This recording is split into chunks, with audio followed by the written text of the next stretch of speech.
That is our nature as human beings. We're tinkerers by nature. And as a result, we are also very greedy as humans. We want to protect those things that we create.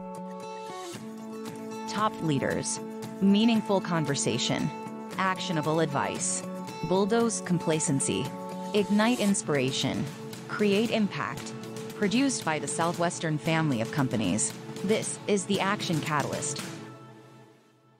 Today's guest is Andrew Cooper, a top attorney in his field, having led several legal teams for UPS, served as an intellectual property analyst for Coca-Cola, and now serves as the legal coordinator and head of patent acquisitions for Meta. His book, The Ethical Imperative: Reading with Conscience to Shape the Future of Business, is out now.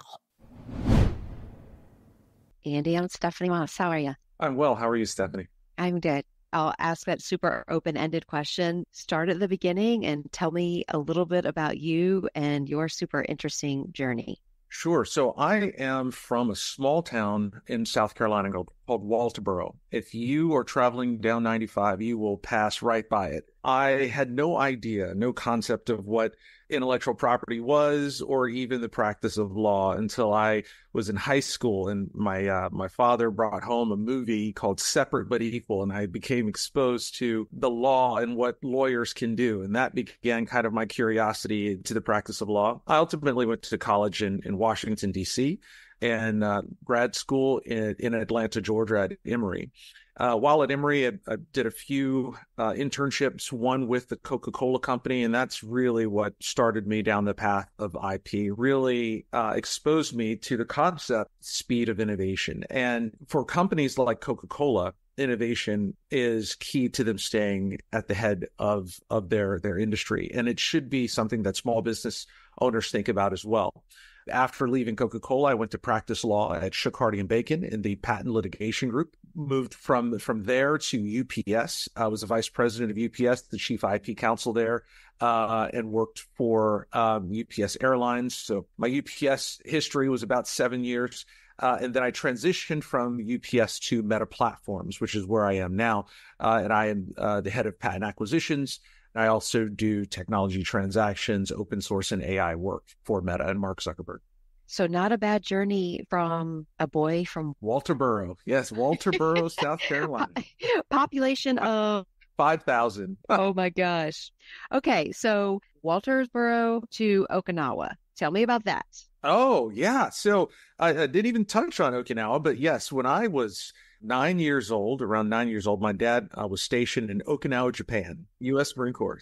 And so we moved to Okinawa, Japan. We were there for 4 years. A lot of my formative kind of relationships and formative years were there in Japan.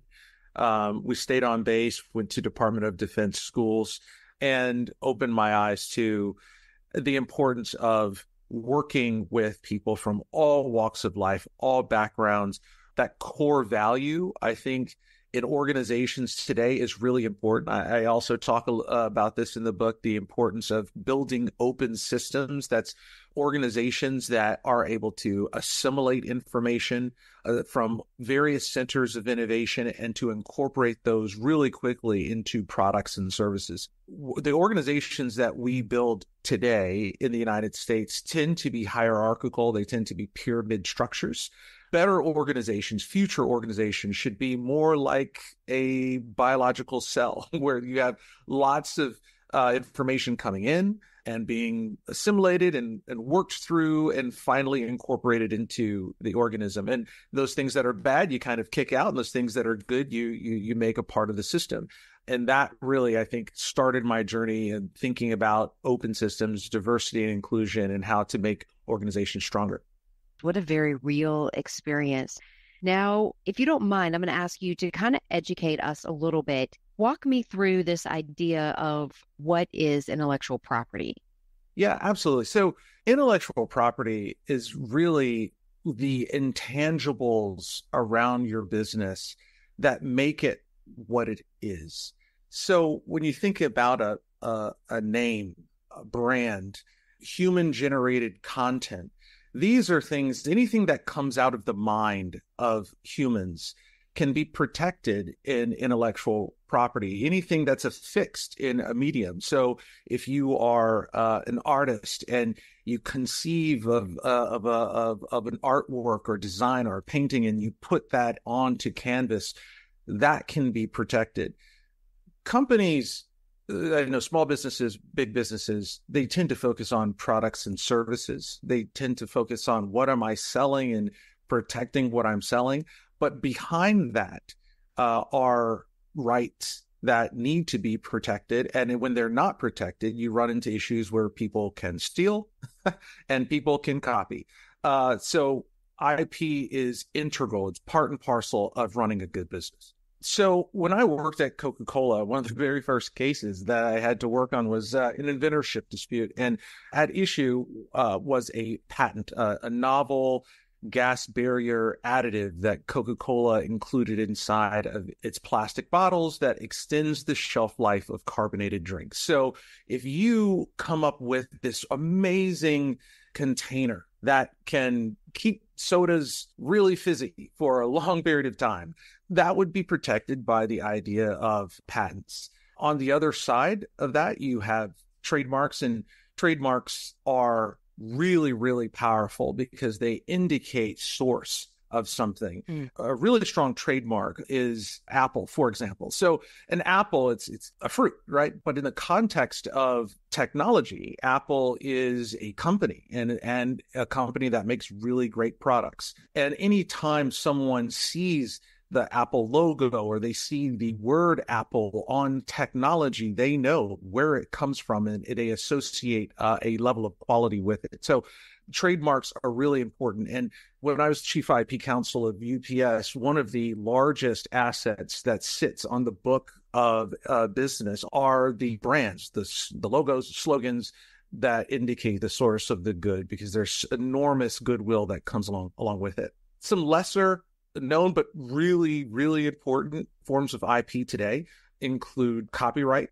With the advent of artificial intelligence, these AI systems are trained on content, and content is generated primarily by people. And so if you were an author and you write a book, that content is protected by copyright. And so to prevent others from taking it and using it in ways that you would, object to, it's important to protect those things. And companies do these, they create white papers and research and things like that all the time. So it's really important to protect that. Probably the least known and least used form of intellectual property is trade secret. And trade secrets can be so, so powerful. They're know-how. They're confidential business information that gives you a competitive advantage that other companies don't have.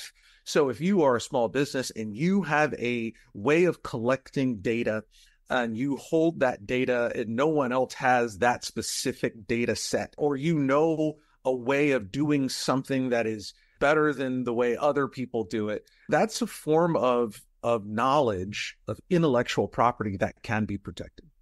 So if you have a sales process that is common practice in your industry, that doesn't really fall under IP. That's right. But if you have a process that's unique to your firm or organization, could be a trade secret. But you have a sales process that's different and unique and provides you a competitive advantage that other people don't have. You can protect that as a trade secret. Okay. I know right now it's kind of hot on the docket, this idea of getting rid of non-competes and non-solicitations. Yes. So you don't typically hear IP being protected in non-solicits or non-competes. How is that a part of it, or is it? Yeah, I mean, non-competes and non-solicitation are more on the side of employment law. They really deal with communications with employees that leave an organization and what they can and can't say to folks who remain inside that organization. So from a non-solicit perspective, you can't go and try to pull or entice other employees from where you're leaving.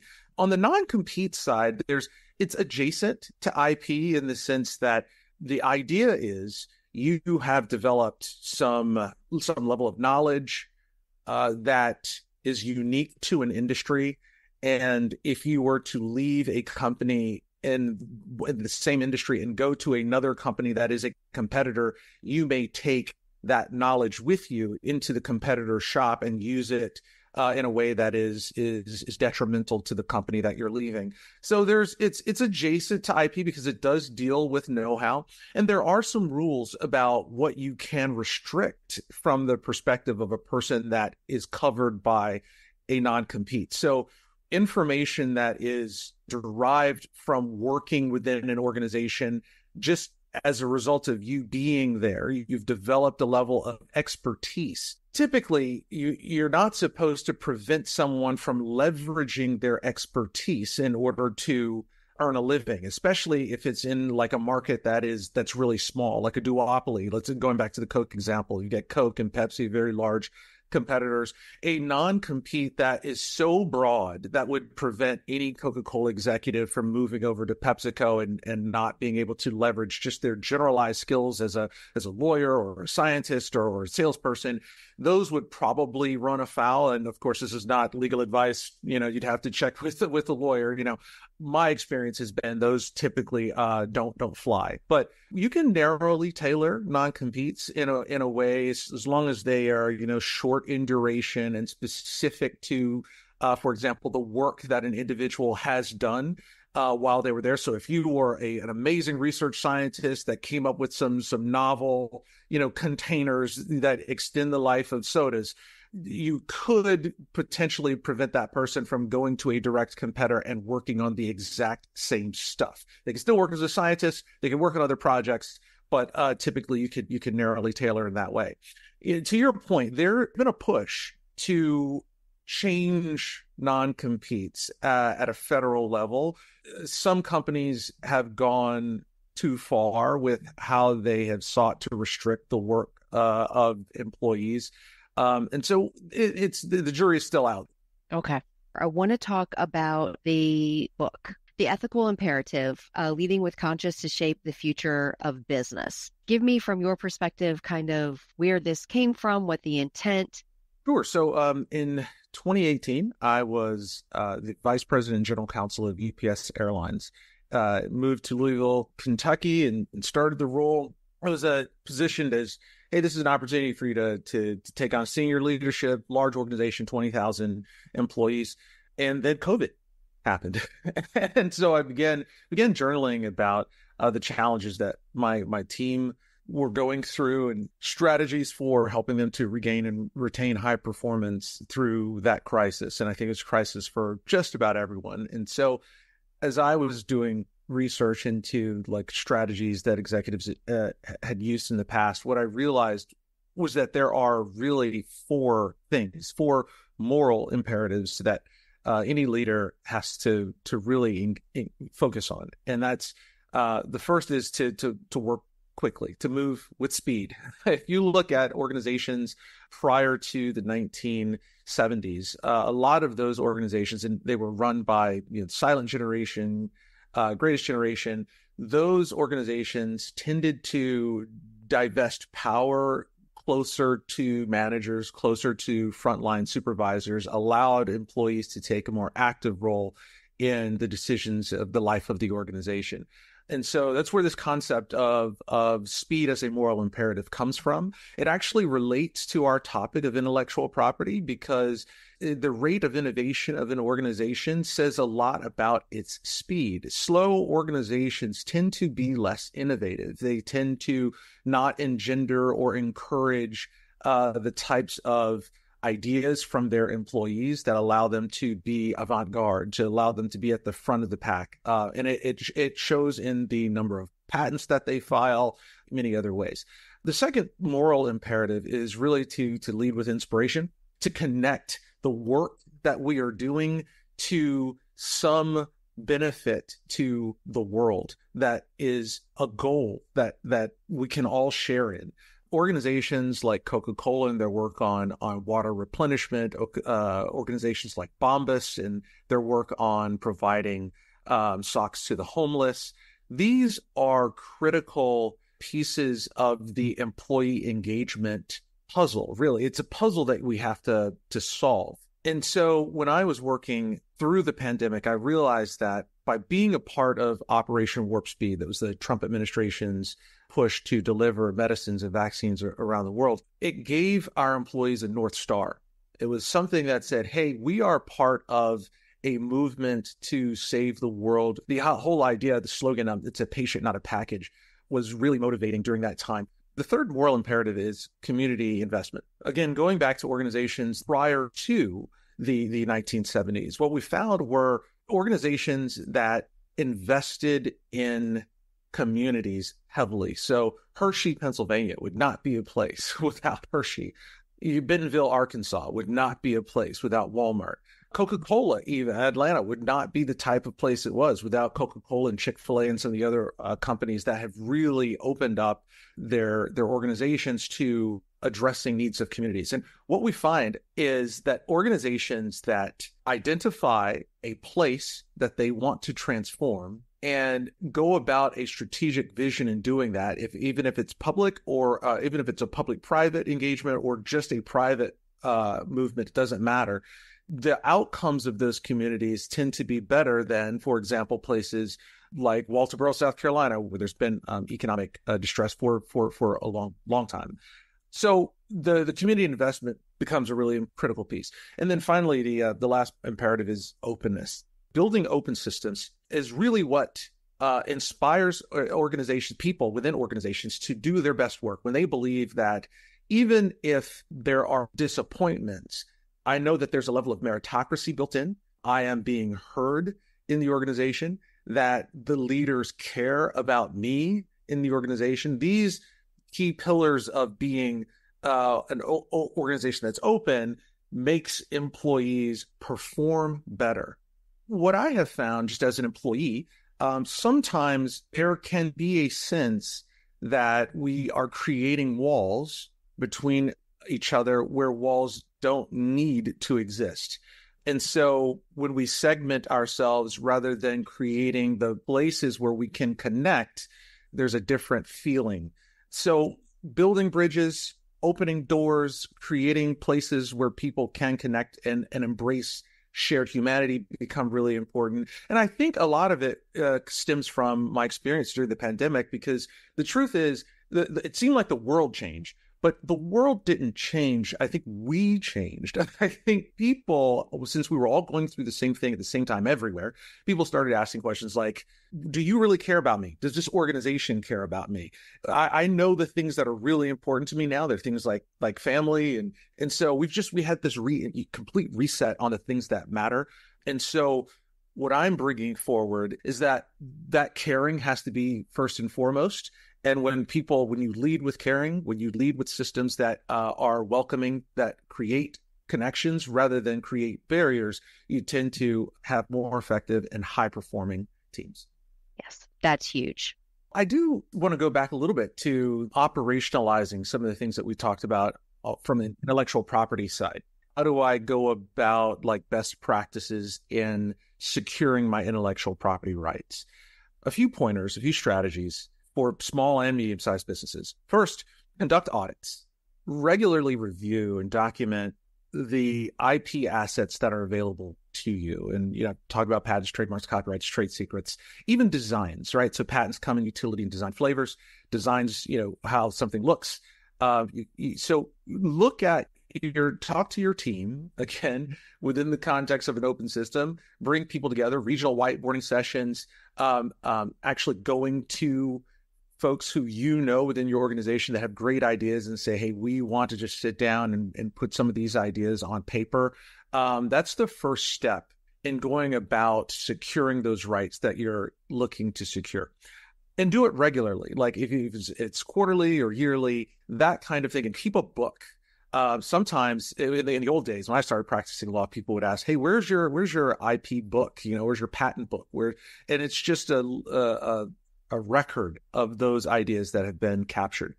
The second thing is to register your intellectual property. Now, there's some IP that you have protection from the minute that it's created. So copyright, for example, you create a story, say you're a content company and you have story writers. The minute that they put pen to paper and they create that story, there is copyright protection. But there are other ways of registering that IP. You can register a copyright once a work is completed with the Copyright Office. You can file a patent application to protect an invention. These are things that you should do because they create enhanced protections for you. Sometimes they are notice protections that puts the world on notice that you are the owner of this thing. And sometimes they're enhanced damages protections. So if someone does steal your IP or copies your work, you are able to get, sometimes 3 times the amount of damages as a result of you just registering your intellectual property. Thirdly, I really encourage small businesses to engage in NDA practice, and that's non-disclosure agreements. Create a standard non-disclosure agreement and use it routinely. Put NDA provisions in your employee agreements when they onboard and ensure that they're time-bound and they're reasonable. They relate to the work that the person is doing, not just with employees, but also with vendors. I should also say, when you have vendors, they're coming onto your property, make sure vendors have NDAs because, your vendors walking through, people might have confidential information sitting on tables or desks. And it's very easy these days to just snap a picture with your cell phone of confidential information. So make sure that your NDAs are in place and are protecting your information in that way. Monitor and enforce your IP rights. An IP right is no good if it is not protected and enforced.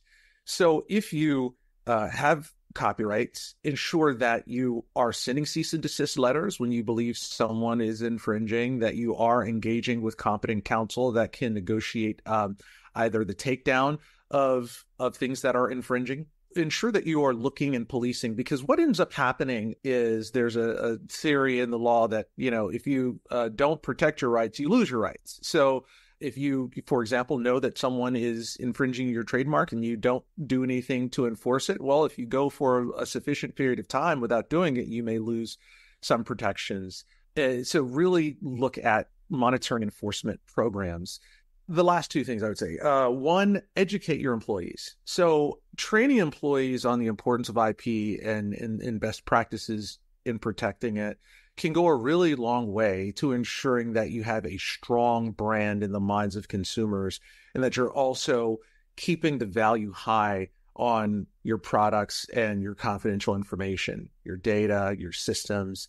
We at UPS, when I was working there, had routine trainings on this stuff. It also goes a long way in just ensuring that people know when they have created something that's worthy of protection. And I've seen this many times. You've got people out in the field, they're working in an operating environment, a warehouse or a factory or something. They come up with some fix to a problem that is just a practical fix because they are, necessity is the mother of all inventions. They have created a unique, efficient way of doing it, and nobody knows about it except 2 or 3 managers inside that factory. And it could be a solution that every factory could use and create economies of scale. And we just don't know about it because employees aren't educated in who to contact when they come up with something that's good like that. And I guess the last thing I would say is implement security measures. Use technical measures like encryption and access controls to safeguard your IP and your data. This is really important when it comes to trade secrets, because trade secrets, if they're not protected, they can be lost. Typically, if you lose a trade secret, the damages are so incalculable, they really can't be recovered, because the idea is only a few people know the trade secret. And if more people know the secret, then is it valuable anymore? The ultimate trade secret many people think about is like the Coca-Cola formula for Coca-Cola, right? At UPS, we also had a system called Orion. It's the reason UPS package cars only make right turns. Wait, are you allowed to talk about that? Did you sign an NDA? No, I cannot tell you why UPS package cars only make right turns. But there's really important safeguards that you can put in place to protect that kind of stuff. Creating processes that block access to things that are critical to the organization are important for the value of the IP itself and your ability to recover if anything happens as a result. Super helpful. This is fascinating. Does it get old to you? No, it doesn't. It doesn't get old because Every single day, people are creating new and amazing things. That is our nature as human beings. We're tinkerers by nature. And as a result, I will always have a job. So I'm very grateful for that. But we are also very greedy as humans. We want to protect those things that we create. We want to generate value from them. And so that also is a motivator. I know many companies that provide cash incentives to their employees when they come up with great ideas or they get a patent. There's also the ability to generate revenue as a result of just having intellectual property. So there are companies that do nothing but license the things that they have created. So there's the licensing revenue that can come from it. And of course, from a trademark perspective, just the mere fact that, there are brands, if you see their logo, you know that it's going to be a huge check associated with it. Creators across all industries are starting to realize brand value as being really important and something that can bring a lot of financial reward. So I continue to be enamored with the field that I'm in. With the revolution in AI, we are seeing a new burst of creativity and innovation happening. And that is also very interesting to see how things are developing and changing in such rapid succession. There's a book by a man named Azim Azar. It's called The Exponential Age. And he talks about how we are moving so fast that society will almost be unrecognizable 15, 20 years from now. We'll look back and say, my gosh, do you remember when we didn't have tires that don't have air in them? And do you remember when we had cars that were combustion? We don't have cars with combustion anymore. I mean, heck, I can remember back when I was a kid and I had, one of those floor set TVs with the antennas sitting on top and everything was kind of analog and grainy. And now, my computer screen is 3 times as efficient and clearer. And, it's just things are changing rapidly for us. And that also just makes the practice of IP law very exciting. Well, your excitement and passion for it definitely comes through. This has been super interesting. Thank you so much. Absolutely. It's my pleasure. And thank you very much. If you enjoy this podcast, please make sure to subscribe. And to stay updated on everything that the Action Catalyst is up to, make sure to follow us on Facebook and Instagram at Action Catalyst Podcast and on Twitter at Catalyst_Action. And as always, thanks for listening.